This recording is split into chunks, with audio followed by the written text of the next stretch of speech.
Okay, so last year I did a video where I talked about hot takes relating to Critical Role. And you know what? During that video, I had a ton of fun. However, I said I'd do another episode, and I never did another episode again because we had plenty of individual Critical Role hot takes to talk about, so it didn't feel like there was much of a point. But today, right now, I feel like there's not too much hot going on in Critical Role land. I'm not complaining, by the way. I like just watching my shows without anyone butting their opinions into it. But hey, I'm a drama lover. What can I say? So I've pulled out tons of little hot takes, little ones from the Critical Role community that we are going to take a look at. Hot takes around Critical Role as a show and a game, and seeing if we can learn anything from these hot takes for our own tabletop role-playing games. I'm gonna be real, guys. I'm not too optimistic about our chances of learning anything too useful, since a lot of these are kind of dumb. But hey, who knows? We might get something good out of it. So without further ado, let's get started.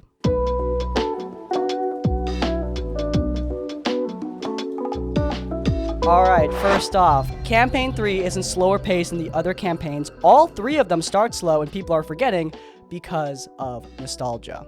I haven't watched Campaign 1 in a long time. I have been watching Campaign 2 adjacent to Campaign 3. Actually, Campaign 2 has kind of been my focus since I'm nearing the end of that story, and frankly, I'm very excited to see where it is going to go.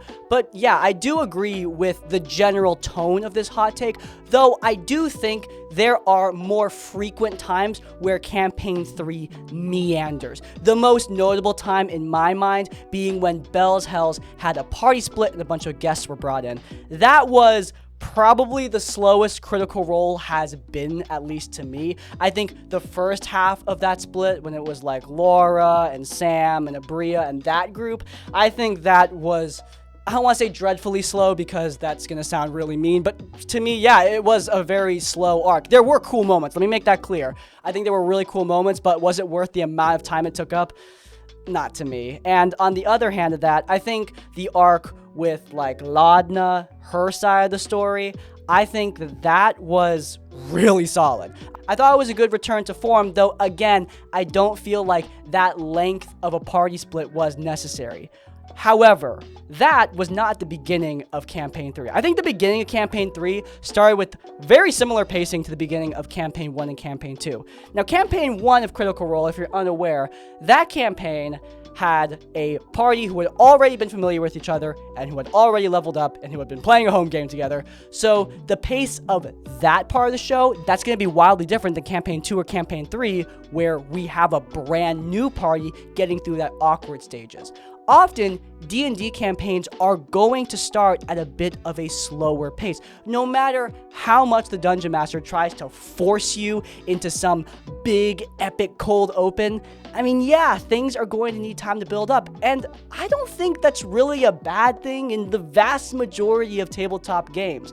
In my own actual plays, I took a lot of time having the characters get to know each other. And I regretted that at the time. When I was running those games, I wanted to move on, get to the big set pieces, get the plot rolling, especially since, like, I didn't want the show to take too long. We all have schedules, you know?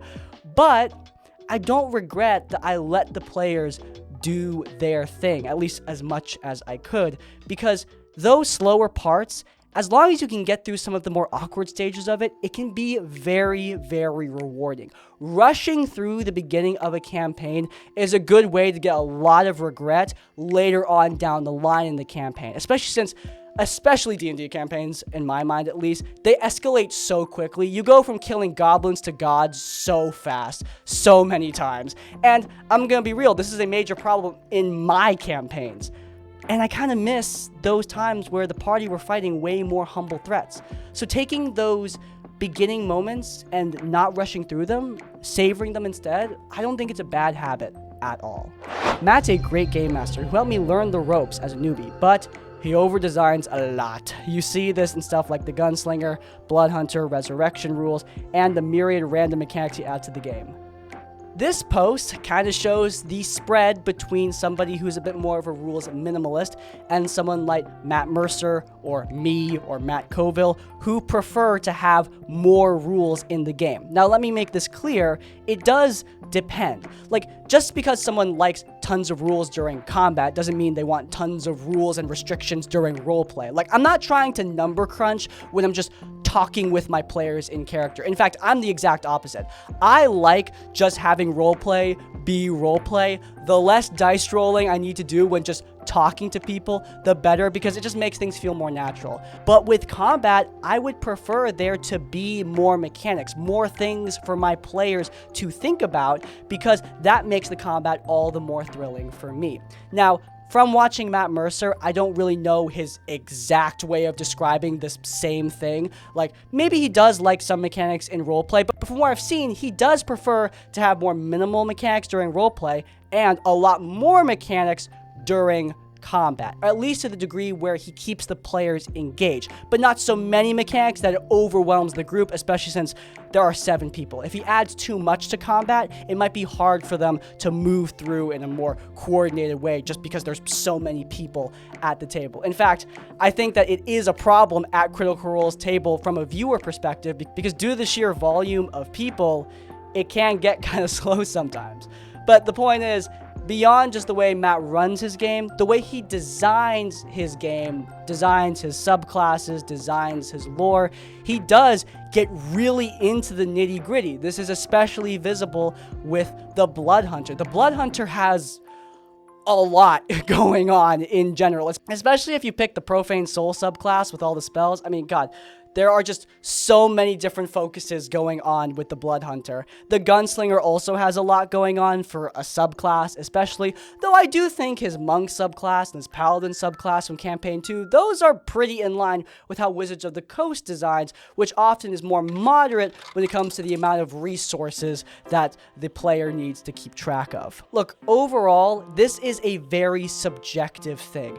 Matt isn't over-designing his game, he's designing his game for his game. Now, of course, he is creating products, and in that case, when you're buying Tal'Dorei Reborn and looking at the subclasses there, in those cases, yeah, I think you are well and truly free to critique whatever. But when he's just running for his own table, creating things for his own table, he's not over-designing or under-designing. He's designing appropriately for the game that he is running. I think that's an important distinction, because if you start talking about over-tuning, under-tuning design, people get really up in their heads when they start creating their own stuff for their games. I think it's a big reason why people hesitate to homebrew so much, and that breaks my heart, because I love designing things, and I love designing things for my game. There's a reason why I don't sell the monsters I create. I mean, for the love of God, I've created like 10, 13 bosses custom made for my campaign with mechanics and arena actions and villain actions from Flee Mortals. Lots of stuff going on with those bosses, and I'm really proud of them.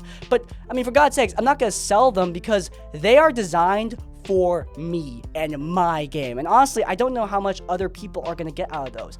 It's funny because one of the hot takes was actually people being upset that Matt Mercer doesn't immediately showcase all the details of the Gunslinger subclass, for example, during Campaign 1, because it's clear he doesn't care about player feedback anyway, which, I mean, dude, the problem is in the house with you. You're the reason he probably doesn't want to share those things immediately with the public. Next up, the lack of linear plot with conclusions has made it really difficult for me to care about anything the Bell's Hells do. The goalposts keep moving because they keep encountering dead ends with signs pointing them in another direction. This is my biggest hang-up with Campaign 3 and why I kind of skip around a lot. Look, I really like Campaign 3. I like the setting more than any other Critical Role setting that we've had before. That's just my personal taste. It really caters to the Magitech field I go with a lot of my worlds. I really like the characters. I mean, I've talked about Imogen and Laudna a lot, but I've grown to really love Ashton as well, which I didn't expect. He was my least favorite character by far going into the campaign, and I like Orm. I really like his dad energy, and Chetney. I really love Chetney as comedic relief, and we're going to talk more about Chetney in a little bit, so I'll save on that. But yeah, what I was saying is I like the characters of Critical Role Campaign 3, but yeah, some of this plot does meander for me. It's a few things. For starters, I am shocked that I can't really remember any NPCs from this campaign. The only NPC I really kept in my brain was the Orc Mayor patron guy that they had for a while. The dude who beat up the party at the beginning of the campaign and who knew Bertrand Bell.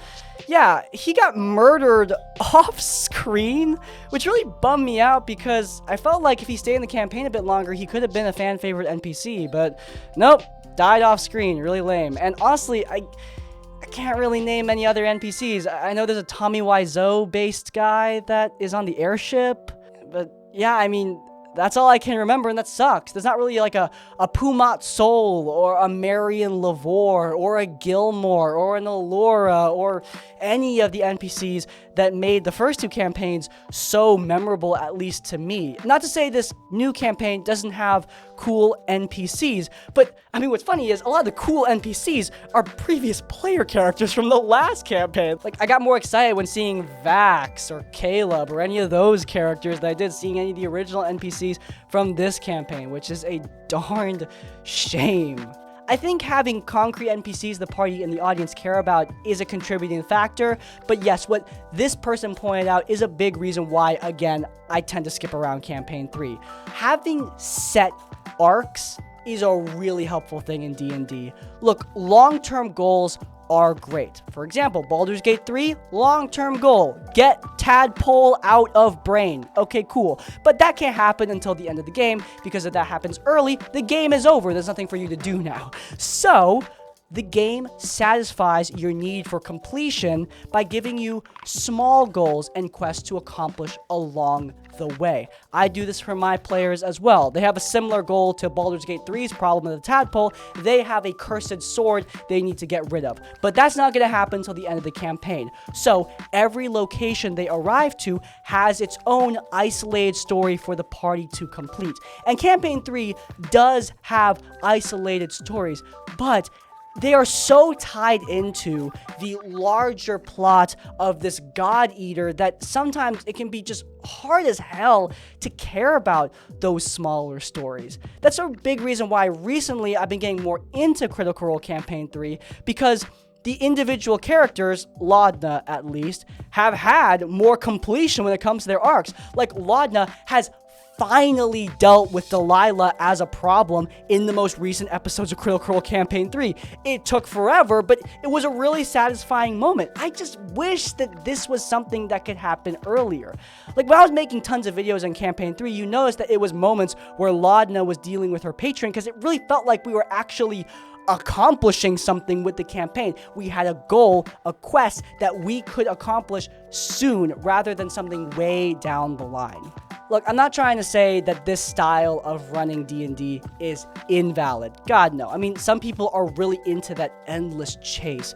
But for me, I want the more small, satisfactory goals, especially if they are character-based. Campaign 2 freaking excelled at this, with every character having their own small goals to accomplish on the way to the big goals. I actually think, funny thing, Campaign 2's big problem was that the big goal kind of emerged, not necessarily out of nowhere, but came a little bit late, at least in my mind, with the Eyes of Nine and everything. Again, I haven't finished Campaign 2 of Critical Role, so no spoilers.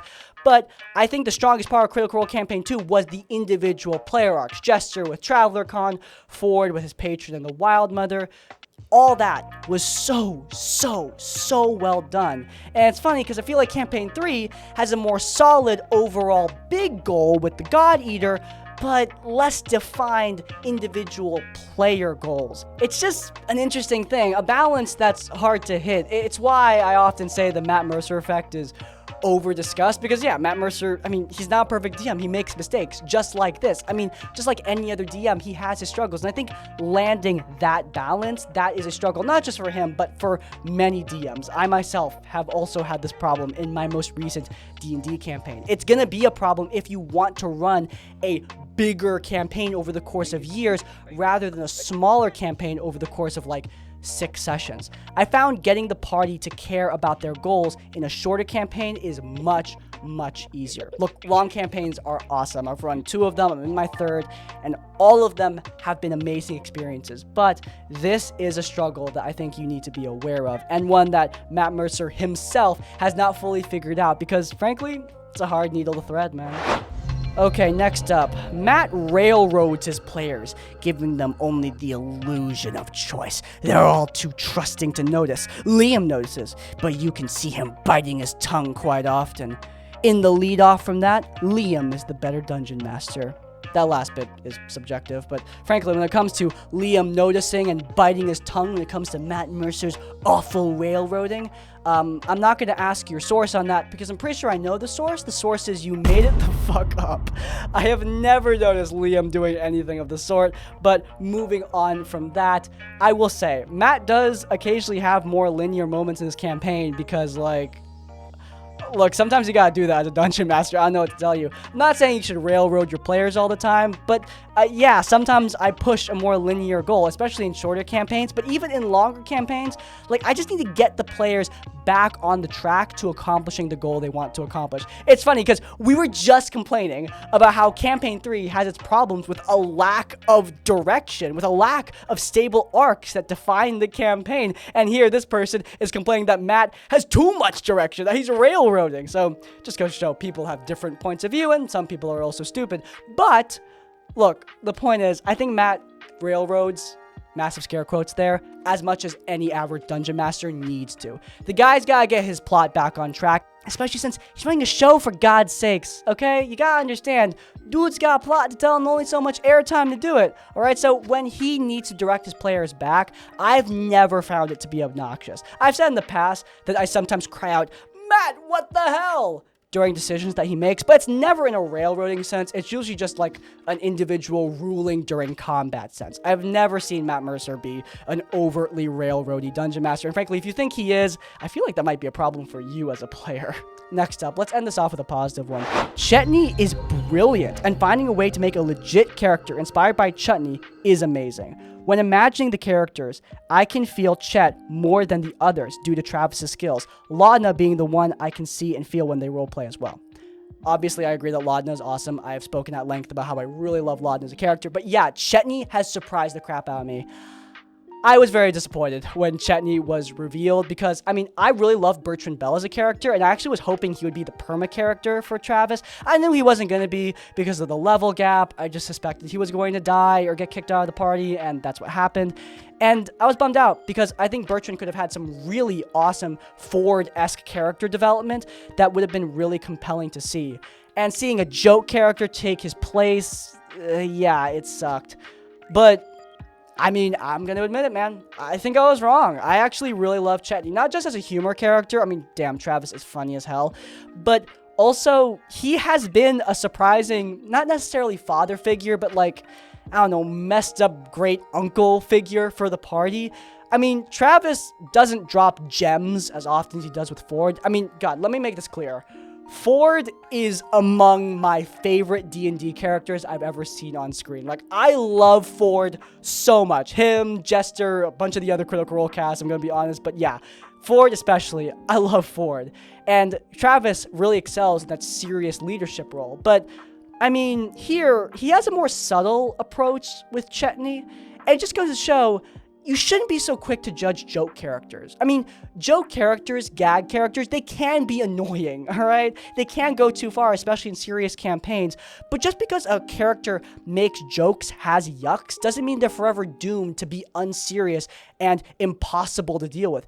Some of the hot takes that I didn't include in this video were stuff like Sam Riegel needs to stop playing joke characters, or they need to get the joke characters out of the campaign. But I think that really shows a closed mind when it comes to so many of these characters. I mean, God, not in Scanlan were both Sam's joke characters from before, but I mean, they had some serious roleplay moments that I don't think should be discounted. I think it is an unhealthy mindset in tabletop if you look at a character who is funny and only see them as a burden because they tell jokes every now and then. I mean, first and foremost, don't underestimate the power of humor and jokes. Jokes are awesome. I mean, I had an amazing humorous character during my actual play, The 10th Tomb, played by Zach Speaks Giant, who is a YouTuber, who does a lot of comedy stuff.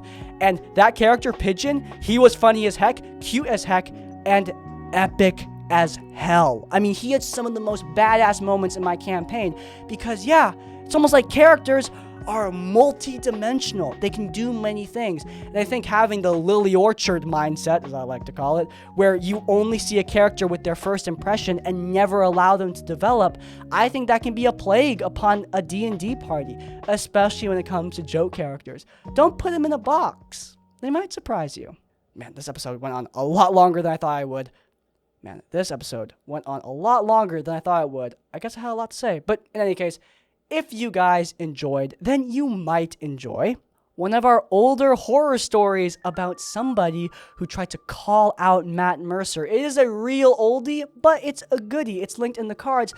But before you go, please do leave a like and subscribe to Crispy's Tavern so you don't miss any of our content as it comes out. And finally, if you want to leave your own tips or thoughts, go down into the comments down below. If you can't think of a comment, leave the comment hot take. So let me know you made it to the end of the video. In essence, like, comment, subscribe. I will see you all next time. Farewell. Oh my god, we're 19 minutes into this thing? What the oh my